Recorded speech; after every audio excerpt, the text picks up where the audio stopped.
Yo, what's up mga kaibigan? Nali na tayo magkwentuhan. Nagkatapat ang dalawang LA teams, Lakers at Clippers. Ang Clippers nga ay may 3 panalo lamang sa kanilang last 22 games. Subalit first half pa lamang ng tapatan nila ng Lakers, lumamang na kagad sila ng mahigit 15 puntos at talagang hindi sila mapigilan ng Lakers. Napakaalat din nga ng performance si Luka Doncic habang mainit naman si Kawhi Leonard. Sa second half ay hindi na nga naglaro si Luka dahil sa left leg contusion. Without Luka, Reeves at Ayton kahit na nagtala ng game high 36 points sa LeBron ay hindi ito naging sapat mga kaibigan at tinalo sila ng struggling Clippers sa score na 103-88.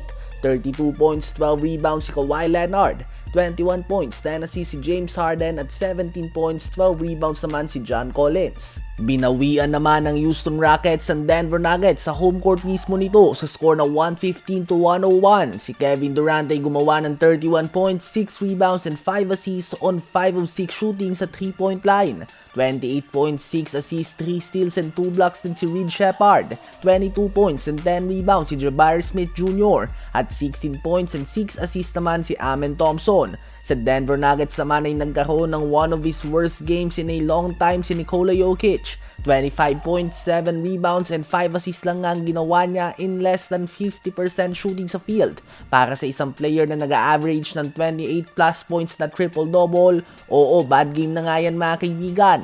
Matapos ang game ay sinabi din nga ni Bruce Brown Jr. na sana nga daw ay pwedeng makipag-away sa NBA nang hindi nagmumulta tulad lamang ng meron sa hockey.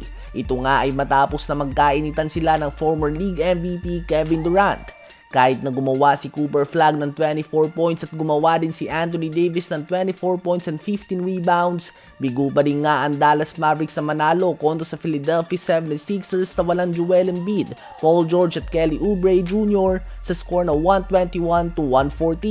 38 points si Tyrese Maxey, 26 points, 6 rebounds and 4 assists si VJ Edgecombe at 21 points naman si Barlow. Binuhat naman ni Peyton Pritchard ang Boston Celtics sa walang Jaylen Brown at Jason Tatum.